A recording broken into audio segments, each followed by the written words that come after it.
wanted to ask you. He's currently on our way back into the airport, dropping off the missus. All right, Mo Grace family, welcome back to All About the Whitakers. And today we're here to share a very special story. We're going to tell you guys about our love story. Yes. We want to talk about how we went from a long distance relationship to a now thriving marriage. We have some questions that we pulled from our various different social medias that you guys have given us. And so you'll see me looking down my iPad just to kind of peep those questions so we can answer them. So if you want to kind of start that off. So we met on social media. The specific platform that I'm referring to is TikTok. I've been following him. I was following him for a very long time. It was just one of his videos that really stood out to me. So I was like, you know what? I'm going to shoot my shot. She did get in there. She was like, tell me about your story. Like you inspire me. He did. And like most people are like, girl. Hope y'all can hear me swallowing. Most people be like, girl, you don't want to know. But I really did, because let him tell it. I hope he do tell y'all one day if he haven't, how his upbringing was. It's really shocking. Like, the Lord really told you that, and he will say yes. Like, this is what really was taught to me. And I did. Like, I really wanted to hear that. And he shared it once on his live, and I was like, you know, I need to hear more about that, because me not being all the way saved yet, that really just took a whole different turn. Like, I really wanted to know in my mind. The next question says, what did your first conversation feel like? I'll start that off. So for me, whenever we had our first conversation, I remember it like it was literally yesterday. I was on the phone with a very, very good friend of mine, y'all. And I remember I was working at Pennsylvania at the time. I had a desk job. I was in my office, and all of a sudden, I get this random inbox. So I kind of ignored it. So I told my friend, I was like, this girl just reached out to me on TikTok. She said, boy, you better respond, it might be your wife. Didn't even know. So I went ahead and I was like, yeah, I guess I'll go ahead and respond. So I went ahead and I responded back. And I will say that just in those first couple of sentences that we exchanged, that was like this holy unction in me. And all of it, I'm lying to y'all, it was something that had dropped in my belly, and it told me, this is my wife.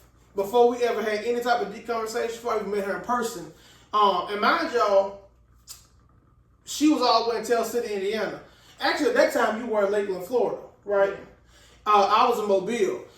So I would say that's how I felt. That's how that first conversation felt. It was just like, hold on, I think I'm talking to my wife. How did it feel for you?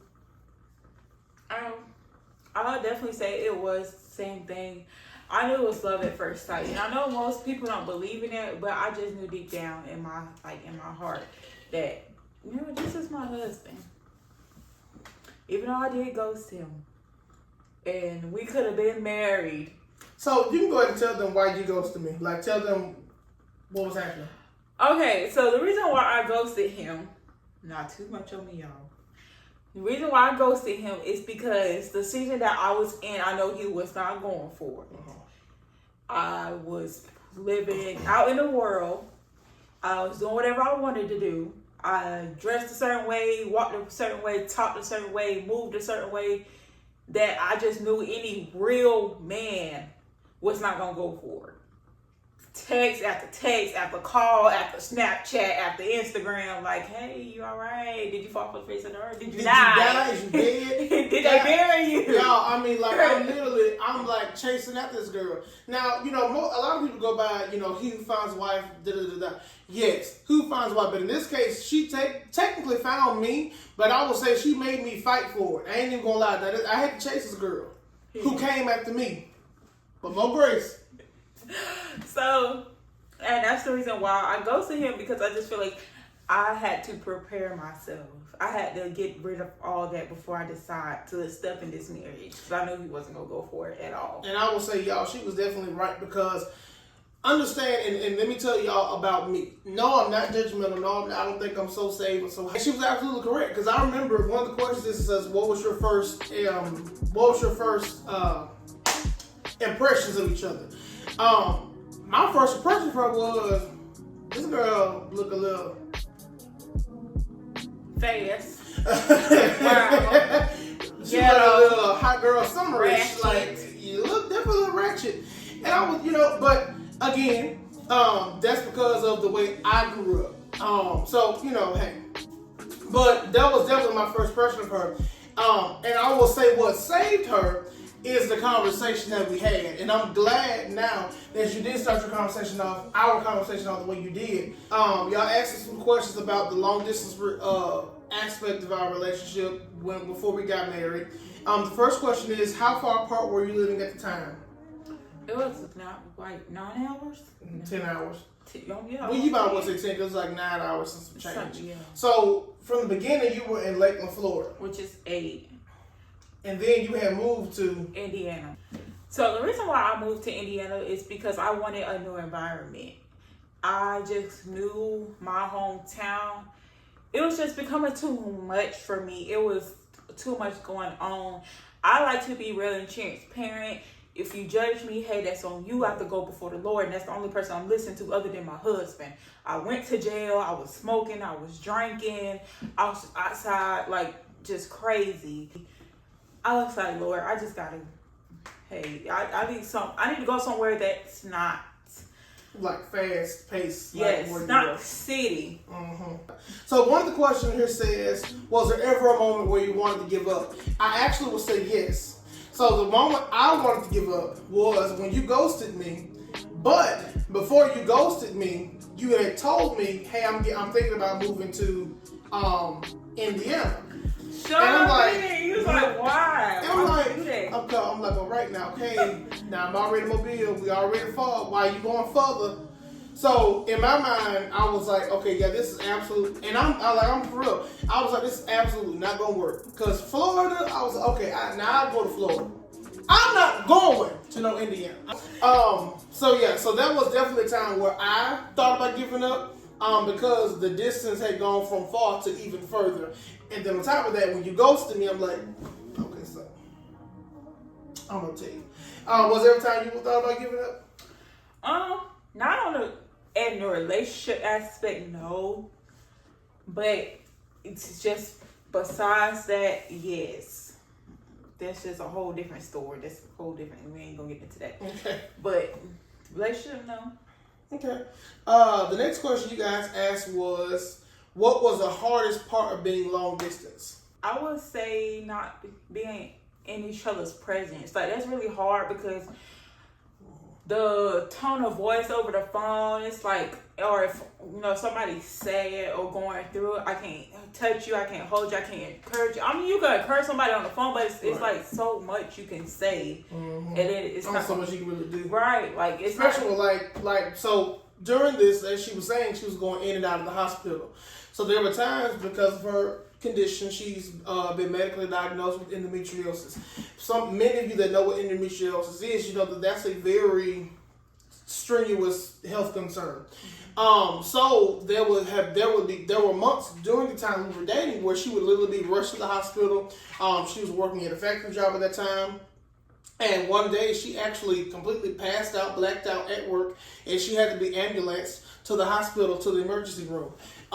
That was stressful on me because as at that time boyfriend, preparing to be a fiance, I would have really wanted to be there. That was the time I really wanted to be there. And it made it very hard in the relationship from my point because it's like, okay, I'm supposed to be this boyfriend, but distance is keeping me from doing what I need to do. Long distance was very, like I said, it was very hard, but I just want to say I'm glad we got through it. Yeah, we did. I'm glad, because some people don't believe in long distance. Like, oh, that's not gonna work, or I'm thinking somebody cheating and all the negative aspects. But I'm just, what I'm saying, I'm glad we got through it. The next question says, what helped you stay connected? What helped you stay connected and committed? I would say us traveling to see each other. So every time we met, now here's the kicker. We got engaged in 3 months. Yes. Now, this is actually a year and 3 months because there was a year before we started dating and then got to engagement. Maybe about 2 months we were connected. Then a few months she ghosted me. Then she would come back for a little bit. Then she would ghost me again. It was just kind of a back and forth thing. But maybe about a year later, full year later, is when we actually were like, okay, we're serious, we're talking. And then she started to fly the mobile to come and see me. So I would say on my side, that's what helped me stay committed to it. Because we're like, okay, I have somebody who's willing to literally get on a plane in the middle of planes dropping out the sky. Yes. Let's just talk about that. I definitely say the same goes for me. Mm-hmm.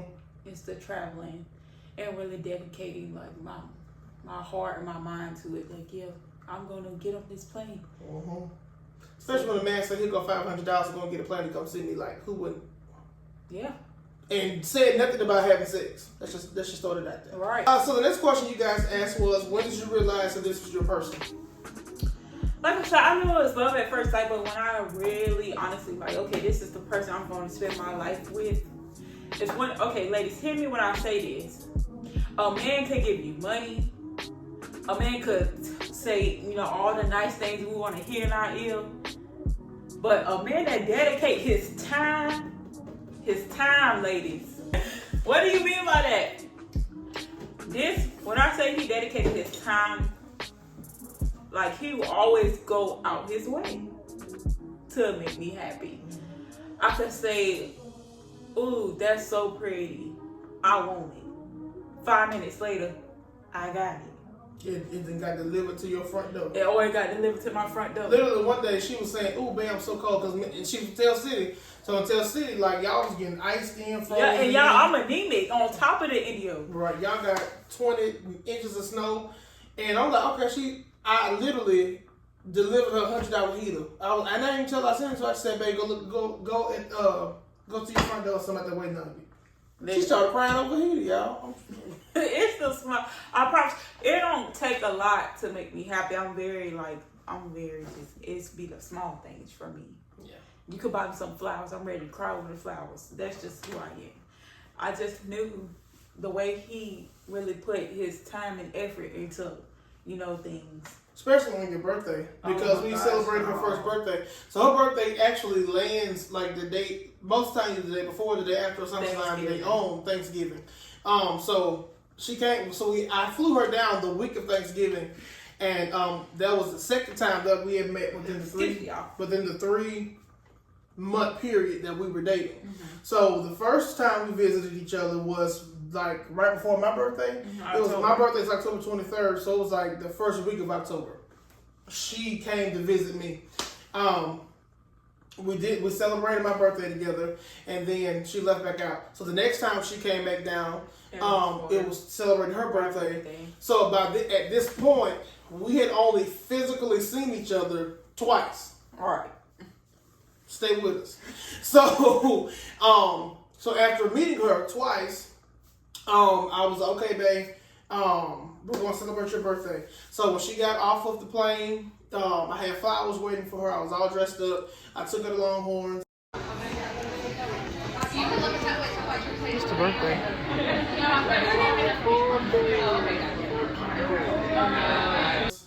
You so hard.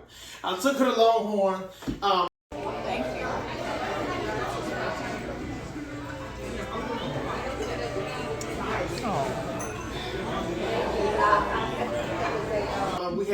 We had a birthday dinner there, just me and her.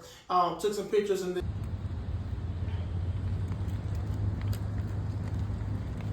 after that, I took her to the Airbnb that we were in, and I had gifts laid out for her.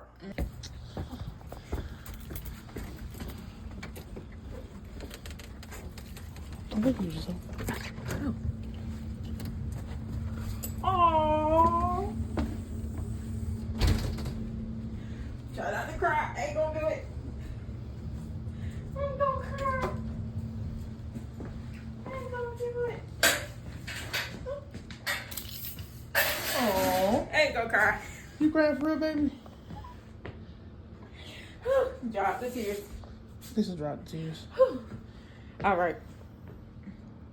Oh, thank you. You're welcome, baby. Oh, it's so beautiful. Yeah, it was just like gifts, petals, flowers.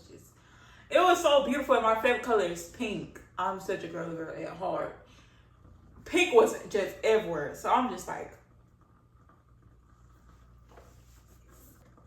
So moving forward with the engagement piece of this, so with this being the second time, like I said, of us actually meeting each other face to face that weekend, so that was like a Thursday or Friday or something like that, we went on that dinner. Yeah, that was like a Thursday, Friday was Thanksgiving, then Saturday I took her to Biloxi, Mississippi. So we go to Biloxi, Mississippi, and I'm like, okay, babe, this is gonna be the big day, right? So I told her to make sure she had her hair did, make sure her nails did, her lashes on, get girls up, get dolled up. She didn't know why she was doing all that. She thought it was because of her birthday, which it was in the part, but it really wasn't. So I took her to the aquarium.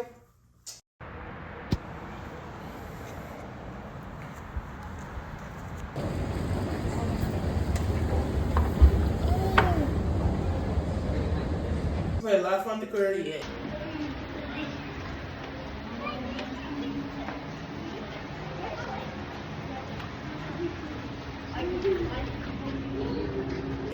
And we went out to eat, went to the mall, and then at the very end, once it was like the perfect sunset was starting to form, I said, babe, let's go to the beach and take some pictures.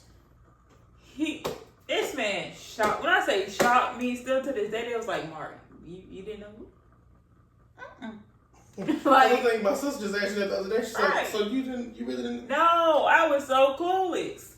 He was like, we finna take some pictures. I'm fixing my hair. I got lip gloss on. You know, okay, let's get cute. Right. Cheese. What got me was he put the tripod and start recording. You could see it on my face. I'm just like, what's going on? Why you not seeing teeth? All right. Hi. Hey. All right. You know I love you? Okay. Why you looking so serious? Look like that. You know I love you? Yes. How much I love you? So much. Give me a kiss. So I brought you here because I want to ask you a question. Okay. Okay. You ready? I'm scared. Why are you scared? I want to ask you if you would marry me. Come here! Stop playing. I'm for real. You marry me? Come here, baby. Oh, come here. Will you marry me, Jamal? Yes. Oh.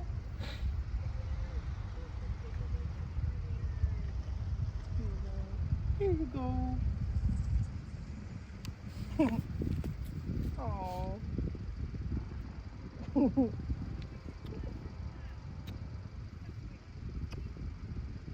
I love you. Love you too.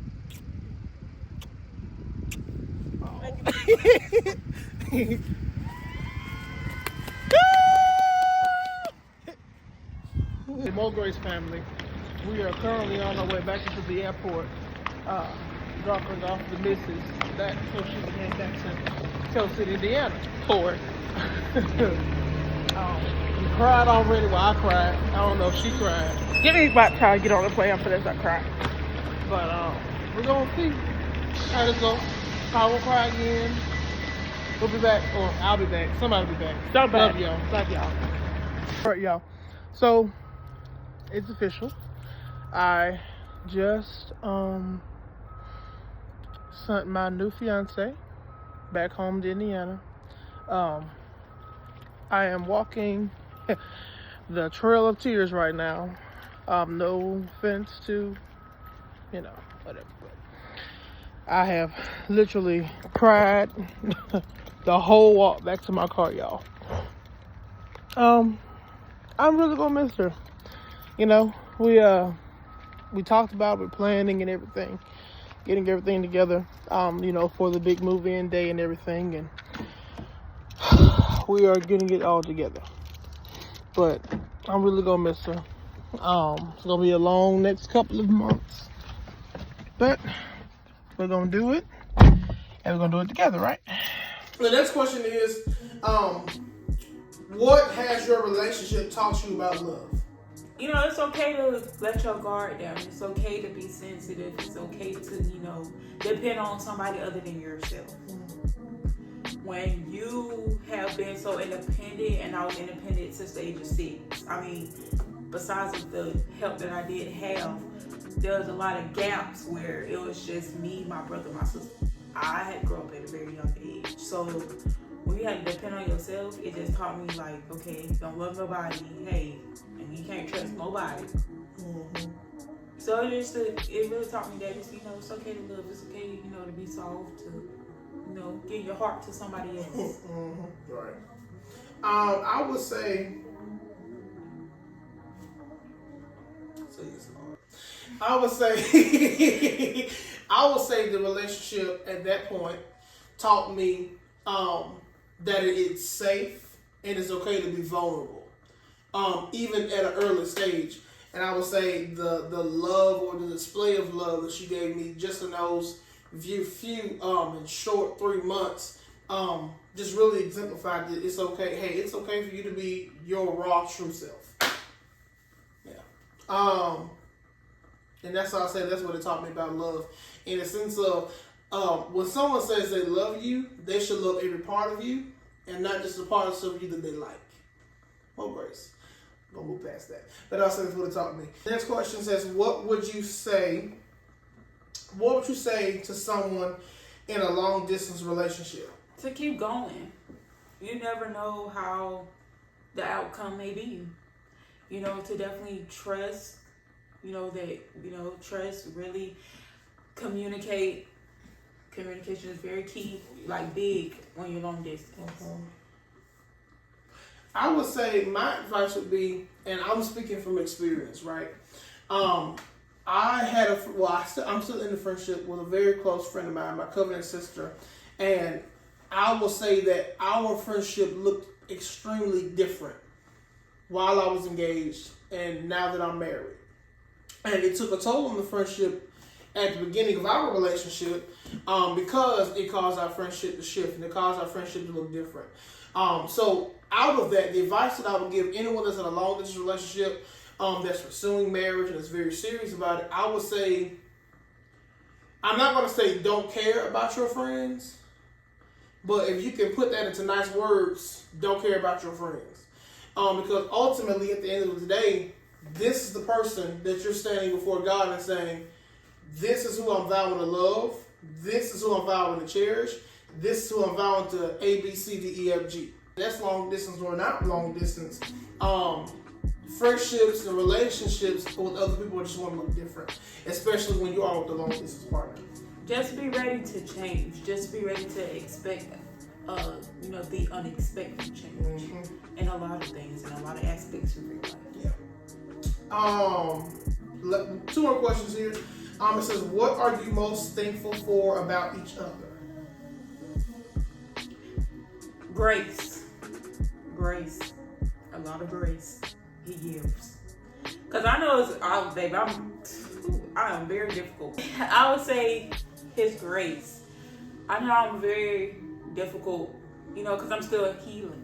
Yeah. And, I can admit that a lot of, things, I tend to shut down. I tend to cry about it. I tend to stay to myself. And instead of being nonchalant about it, he definitely, babe, talk to me. Open your mouth. Hey, talk to me. Talk. Sorry, let it go. He say that, but he really be sweet about it. Speak. Okay. He don't say that. He say, honey, talk to me. What is wrong? How can I help you? I can't help you if I don't know the issue, the problem at hand. You sitting there crying about it ain't gonna help. You need to get it off your chest. I would say that I'm most thankful for how nurturing she is. And I'm kind of sliding into our next video, to our part 2. But I'll say as a wife, she is so nurturing to the fact of how she just takes care of me. And she does it so seamlessly and effortlessly. And I'll say that is something I've never experienced in a relationship. Definitely never experienced in a marriage, but we can talk about that. But I've just never experienced that. So I will say that. Well, guys, that's all for this video. That's all the questions y'all submitted us. Yes. We will be doing a part 2. This is how we got engaged in 3 months and a part of how God wrote our love story. In our next video we'll be talking about what is marriage life as newlyweds. So if you guys have questions, drop those down in the inbox. Not in the inbox. Drop those down in the comment section. Amen. Don't forget to like, comment, and subscribe to our channel.